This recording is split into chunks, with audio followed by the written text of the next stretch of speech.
Tell me how I can help you. Well, just a brief short story, backstory rather. Growing up, my home of origin did not have the emotional connection that we've been hearing quite often on the show the past couple of days. And my father controlled with anger, mother was just controlling.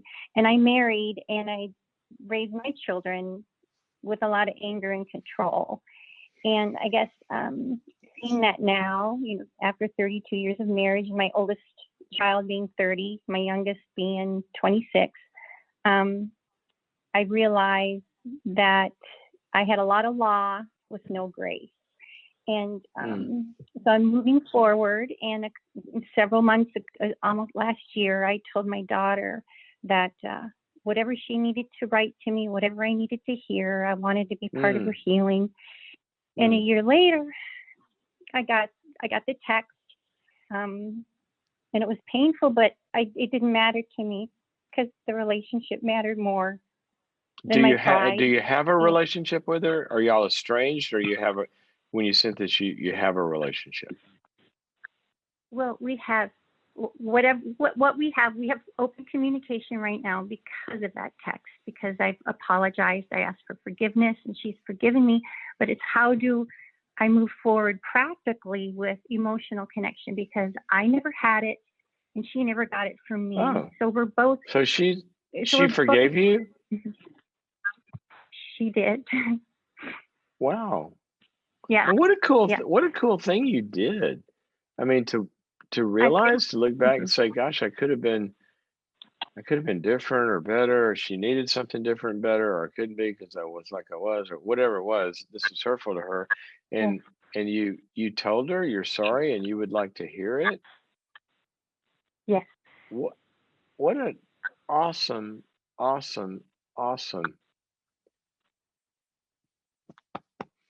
Yes. I'm sorry. Yes. It's I can't tell you how many situations I have seen that would have turned everything around if a parent would just do that. And God bless you for doing that. God bless you for doing that. Okay. So that part's out of the way.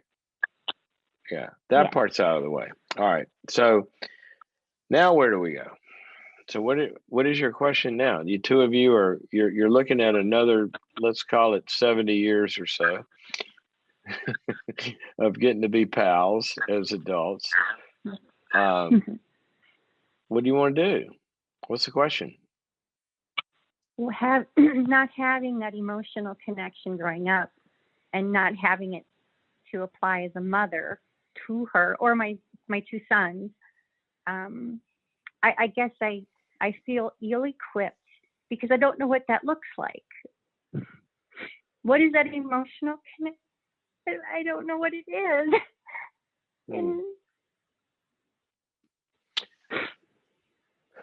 What are you feeling as you say it?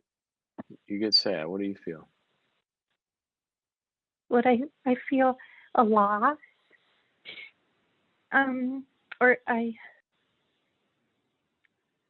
That's a great question. What do I feel when I say that? You start to cry. So what are the tears? Yeah. If the tears had words, what would they say? I lack something. I don't, Dr. I really don't know. I guess that's part of the emotional thing that I've always had a hard time unpacking, were the emotions, right? So it's, well, I don't know. I don't know. I don't know because they are unpacked right now. The thing is, what I'm seeing is, at least in this moment, they're unpacked. You just, I mean, if you bring a suitcase, you come home from a long trip and you bring a suitcase in, you open it up, there's the emotions. I mean, we're looking at them right now. The question is, once you pick them up, what drawer do you put them in, or what do you do? Do you wash them, or do you wear them that day? I mean, when you come from a background like you're talking about, which somehow you did not get your heart uh, irreparably damaged because it's very accessible. You reached out to your kids, you care about this, you're able to access your feelings. What it sounds like you didn't learn in the process was once I unpacked them, what do I do with them? Well, of course you didn't learn that because there wasn't anybody there to connect with them. That's what you've been talking about, right? Mm-hmm. Yes. So when I say to you, as you get sad, part of what I hear in there is you just feel this, you're at a loss of now what do I do? I need help. Yes. Does that resonate? Yeah. Yeah, that does it. I'm at a loss. I'm sorrowful over the pain I caused. So, okay, here we go.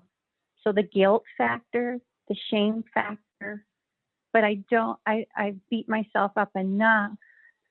I don't want the focus to be on me, even though I know I need to heal that part of me.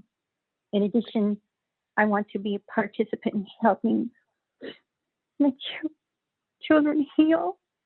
So yeah. Yeah. And you feel that very deeply. So you unpacked it again. Yes, thank you. That's an incredible thing. Now let me ask you something. When I name that for you, when I say you unpacked it again, and that's an incredible thing. You care about them and you feel this longing.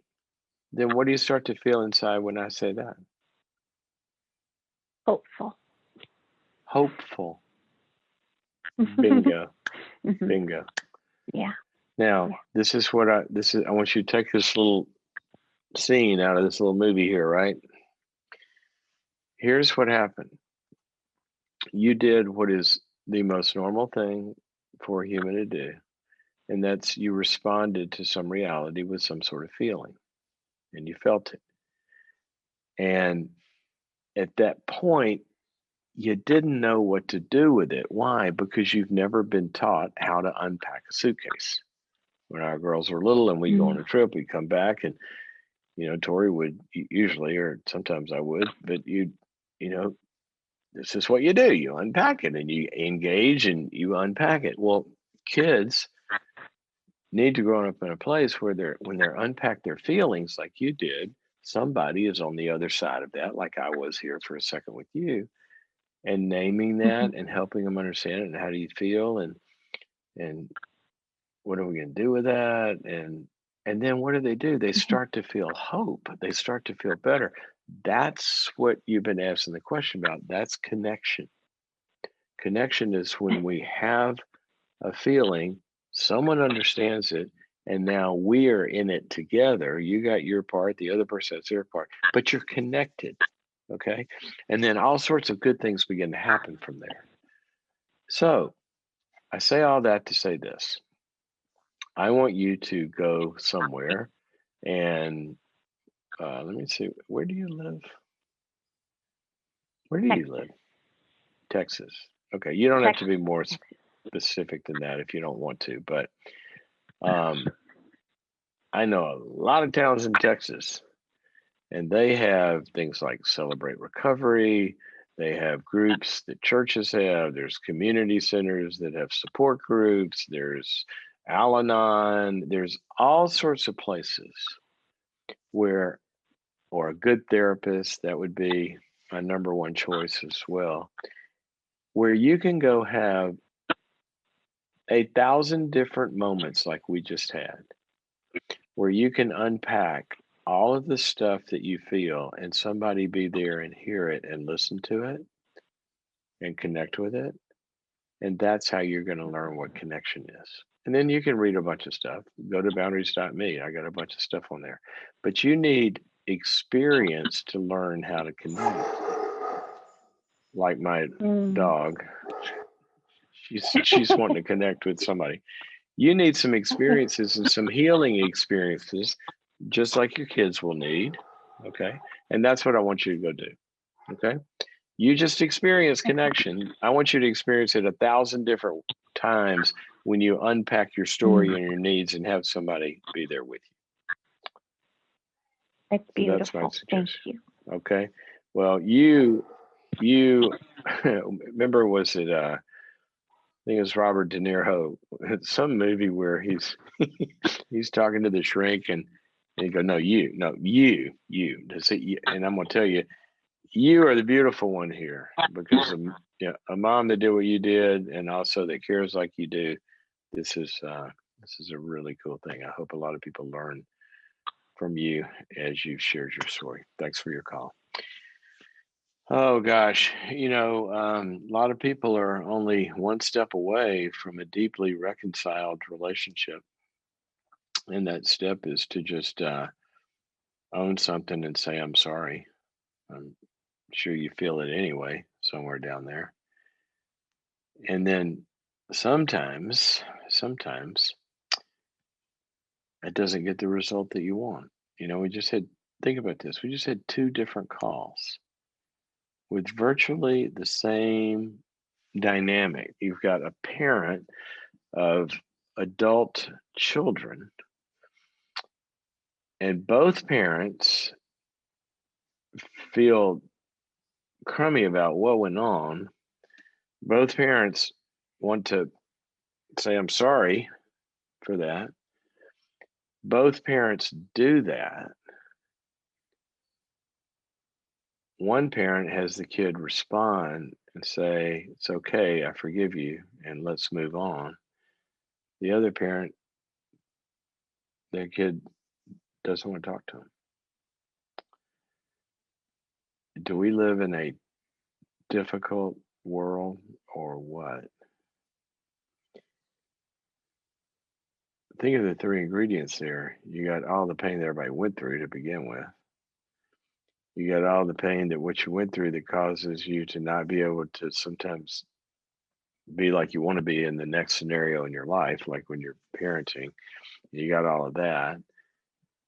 And then you got the pain of the aftermath of that. And then you got the pain of going through taking the step. And then you got the pain of the step gets rejected. And then sometimes it doesn't. But one of the things that I want you to see in this scenario, it's one of my favorite verses, where the Bible says, in as much as it depends on you, be at peace with everybody. In as much as it depends on you, in as much as it depends. So, meaning there's a lot that depends on you, but there's also a limit to what you can do in a relationship because there are always two sides. So, what is our focus to be? What can I do to give this the best shot at having a good outcome? That's all I can do. And I can continue to do that.